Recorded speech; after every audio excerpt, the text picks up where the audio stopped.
আসসালামু আলাইকুম প্রিয় শিক্ষার্থীরা।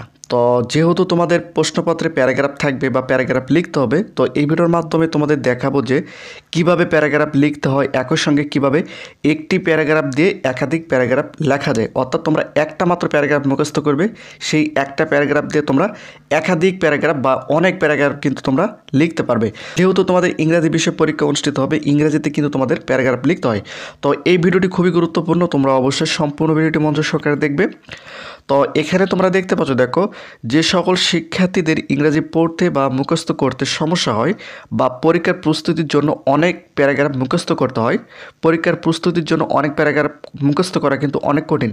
এখন বিষয়টা হচ্ছে পরীক্ষায় কোন ধরনের প্যারাগ্রাফ আসবে, কী প্যারাগ্রাফ আসবে সেটা তো এখন বলা যাচ্ছে না। সেক্ষেত্রে কিন্তু অনেক প্যারাগ্রাফ তোমাদের মুখস্থ করতে হয়। তো এই ভিডিওটা যদি তোমরা সম্পূর্ণ দেখো, তোমাদের প্রশ্নপত্রে যে ধরনের প্যারাগ্রাফ আসুক না কেন তোমরা কিন্তু খুব সহজে পরীক্ষা খাতায় সাজিয়ে সুন্দরভাবে লিখতে পারবে। তোমরা যদি সাজিয়ে সুন্দরভাবে লিখতে পারো তাহলে কিন্তু শিক্ষকরা তোমাদের প্যারাগ্রাফের সম্পূর্ণ নম্বরটা দিবে। তো ভিডিওটি খুবই গুরুত্বপূর্ণ, তোমরা অবশ্যই সম্পূর্ণ ভিডিওটি মনোযোগ সহকারে দেখবে। এবং এখানে দেখো, সেক্ষেত্রে এই ভিডিওটি তোমাদের জন্য খুবই গুরুত্বপূর্ণ। বিশেষ করে তোমাদের মধ্যে যে সকল শিক্ষার্থীরা ইংরাজি ঠিকমতো পড়তে পারে না বা মুখস্থ করে রাখতে পারে না বা মুখস্থ করতে পারে না, তাদের জন্য কিন্তু এই ভিডিওটি খুবই গুরুত্বপূর্ণ। আর তোমাদের মধ্যে যে সকল শিক্ষার্থীরা ব্রিলিয়েন্ট, তোমরা চাইলে তোমাদের নিজেদের মতো করে তোমরা পড়তে পারো। তো এই ভিডিওটি যদি তোমরা সম্পূর্ণ দেখো, তোমরা কী কী প্যারাগ্রাফ শিখতে পারবে প্রথম অবস্থায় তোমাদের একটু দেখে। এখানে তোমরা দেখতে পাচ্ছ, দেখো তো প্রবলেম জনিত যত প্রকার প্যারাগ্রাফ রয়েছে প্রত্যেকটা প্যারাগ্রাফ কিন্তু তোমরা এই ছোট্ট একটা পেজের মাধ্যমে লিখতে পারবে। তোমাদের পেজটা আমি দেখাচ্ছি।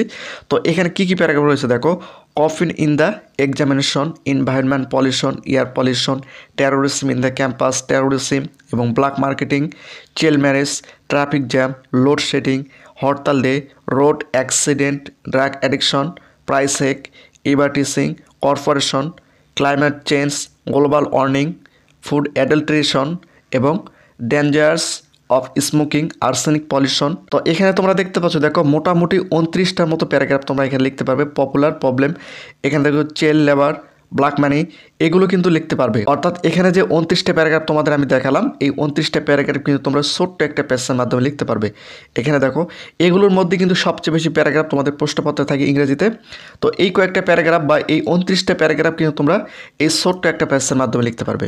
দেখো, এই প্যাসেজটা যদি তোমরা মুখস্থ করতে পারো, যত প্রকারের প্যারাগ্রাফ আসে না কেন তোমরা কিন্তু পরীক্ষা খাতায় সাজিয়ে সুন্দরভাবে লিখতে পারবে। তো এখানে কী কী লেখা হয়েছে তোমাদের একটু পরিষ্কার করে দেয়। এখানে তোমরা দেখতে পাচ্ছ, দেখো আরও কিন্তু নিচে প্যারাগ্রাফ রয়েছে। এখানে তোমাদের 4 কোয়ালিটির প্যারাগ্রাফ তুলে ধরেছে, তোমরা এখানে দেখতে পাচ্ছ।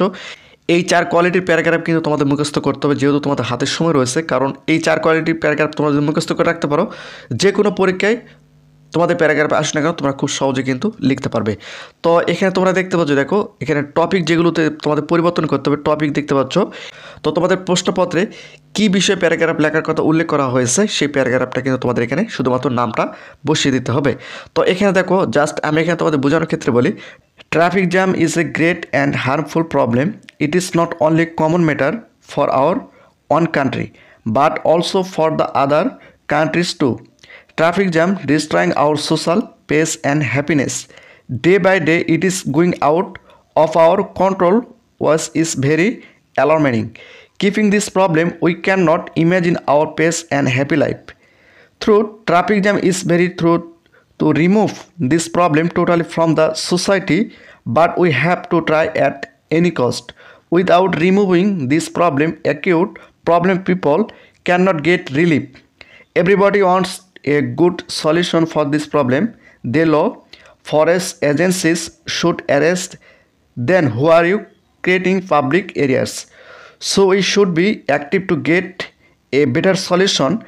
It is now a prime concern for all section of people. তো এই প্যাসেজটা যদি তোমরা মুখস্থ করতে পারো তাহলে কিন্তু প্রবলেমজনিত যত প্রকার প্যারাগ্রাফ রয়েছে তোমরা এখানে দেখতে পাচ্ছ, এই প্যারাগ্রাফগুলো কিন্তু তোমরা খুব সহজে লিখতে পারবে।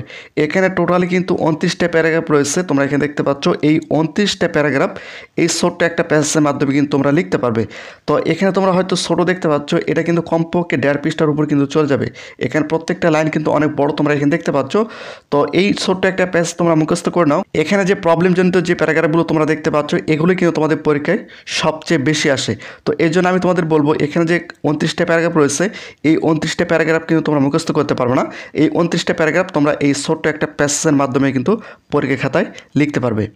এবং নিচে তোমরা এখানে দেখতে পাচ্ছ, দেখো গুড কোয়ালিটিসের মধ্যে কী কী রয়েছে দেখো, value of time, honest, discipline, confidence. এখানে তোমরা দেখতে পাচ্ছ মোটামুটি এখানে তোমাদের জন্য 13টা প্যারাগ্রাফ রয়েছে। Humanities, good manner, education, friendship, self help, এগুলো কিন্তু গুড কোয়ালিটিসের মধ্যে পড়ে।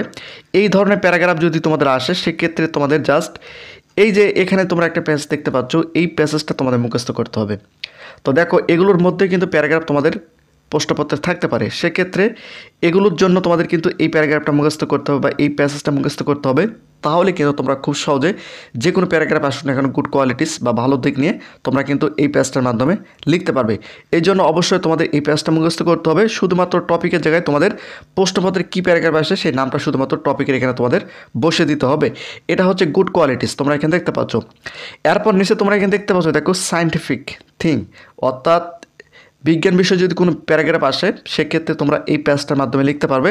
তো এখানে তোমাদের দেখায়, এখানে রয়েছে স্যাটেলাইট রয়েছে, ইমেল রয়েছে, মোবাইল ফোন রয়েছে, ইলেকট্রিসিটি রয়েছে, ইন্টারনেট রয়েছে। বিজ্ঞান বিষয়ে যে প্রকারের প্যারাগ্রাফ আসে না কেন, কম্পিউটার, এগুলো কিন্তু যদি আসে সেক্ষেত্রে কিন্তু তোমরা এটার মাধ্যমে লিখতে পারবে, এই প্যাসটার মাধ্যমে লিখতে পারবে।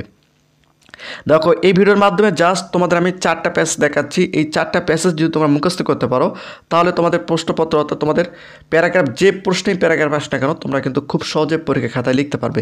তো তোমাদের এই প্যাসেজটা এখন মুখস্থ করতে হবে, যেহেতু তোমাদের হাতে সময় রয়েছে এই প্যাসেজটা তোমরা এখন মুখস্থ করে নাও, কারণ যেহেতু তোমাদের প্যারাগ্রাফে অনেক নম্বর রয়েছে। তো যদি সায়েন্টিফিক প্যারাগ্রাফ আসে সেক্ষেত্রে কিন্তু এই প্যাসেজটার মাধ্যমে তোমরা লিখতে পারবে। একই সঙ্গে নিচে তোমরা এখানে দেখতে পাচ্ছ কোয়ালিটিস, এখানে তোমরা দেখো এখানে কী কী রয়েছে। এখানে রয়েছে হযরত মুহাম্মদ সাল্লাল্লাহু আলাইহি সাল্লাম, Mother Teresa, Sheikh Mujibur Rahman, Rabindranath Tagore, Kazi Nazrul Islam, your favourite person player.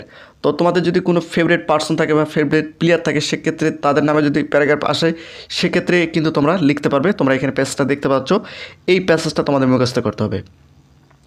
এই প্যাসেজটা যদি তোমরা মুখস্থ করতে পারো তাহলে কিন্তু এখান থেকে তোমরা দেখতে পাচ্ছ যে প্যারাগ্রাফটা আসে না কেন, অনেক ক্ষেত্রে শেখ মুজিবুর রহমান এই প্যারাগ্রাফটা আসে, অনেকে রবীন্দ্রনাথ ঠাকুর, কাজী নজরুল ইসলাম, এই ধরনের প্যারাগ্রাফগুলো কিন্তু সবচেয়ে বেশি আসে। তোমরা কিন্তু এই প্যাসটার মাধ্যমে লিখতে পারবে। এখন তোমরা যদি আলাদাভাবে শেখ মুজিবুর রহমান জীবনী নিয়ে তোমরা প্যারাগ্রাফ মুখস্থ করতে যাও বা কাজী নজরুল ইসলামের প্যারাগ্রাফ মুখস্থ করতে যাও বা রবীন্দ্রনাথ ঠাকুর বা হযরত মুহাম্মদ সাল্লাল্লাহু আলাইহি সাল্লাম এনে প্যারাগ্রাফ মুখস্থ করতে যাও সেক্ষেত্রে কিন্তু তোমাদের অনেক পড়তে হবে, অনেক মুখস্থ করতে হবে। অতগুলো কিন্তু তোমরা মুখস্থ করে রাখতে পারবে না বা পড়ার সময় কিন্তু তোমরা পাবে না। এই জন্য জাস্ট এই একটা প্যাসেজ যদি তোমরা মুখস্থ করতে পারো সেক্ষেত্রে কিন্তু তোমরা এই প্যাসেজটার মাধ্যমে লিখতে পারবে। তো বিষয়টা হচ্ছে যে এই ভিডিওর মাধ্যমে তোমাদের যে 4টা প্যারাগ্রাফ আমি তোমাদের দেখলাম, এই 4টা প্যারাগ্রাফ যদি তোমরা মুখস্থ করতে পারো তাহলে কিন্তু পরীক্ষায় যে ধরনের প্যারাগ্রাফ আসুক না কেন তোমরা কিন্তু খুব সহজে সাজিয়ে সুন্দরভাবে প্যারাগ্রাফ কিন্তু পরীক্ষা খাতায় লিখতে পারবে। বিশেষ করে প্রবলেমজনিত যে প্যারাগ্রাফগুলো রয়েছে এগুলোর মধ্যে সবচেয়ে বেশি প্যারাগ্রাফ আসে। তোমরা দেখতে পাচ্ছ জাস্ট এই পেজটা তোমরা মুখস্থ করে নাও। এই পেজটা যদি তোমরা মুখস্থ করে নাও সেক্ষেত্রে পরীক্ষায় যে ধরনের প্যারাগ্রাফ আসে না কেন তোমরা কিন্তু খুব সহজে লিখতে পারবে। শিক্ষার্থী রয়েছে যারা ইংরেজি ঠিকমতো পড়তে পারে না বা মুখস্থ করতে পারে না তাদের জন্য এই ভিডিওটি খুবই গুরুত্বপূর্ণ।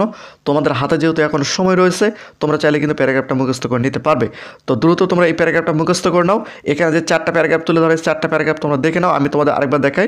এখানে তোমরা দেখতে পাচ্ছ এখানে এটা হচ্ছে 4 নম্বর প্যারাগ্রাফ, এটা হচ্ছে 3 নম্বর প্যারাগ্রাফ এবং এটা হচ্ছে 2 নম্বর প্যারাগ্রাফ এবং এটা হচ্ছে 1 নম্বর প্যারাগ্রাফ। এই 4টা প্যাসেজ তোমরা মুখস্থ করে নাও, তাহলে যে কোনো পরীক্ষায় তোমাদের প্যারাগ্রাফ আসে না কেন খুব সহজে কিন্তু তোমরা পরীক্ষা খাতায় লিখতে পারবে।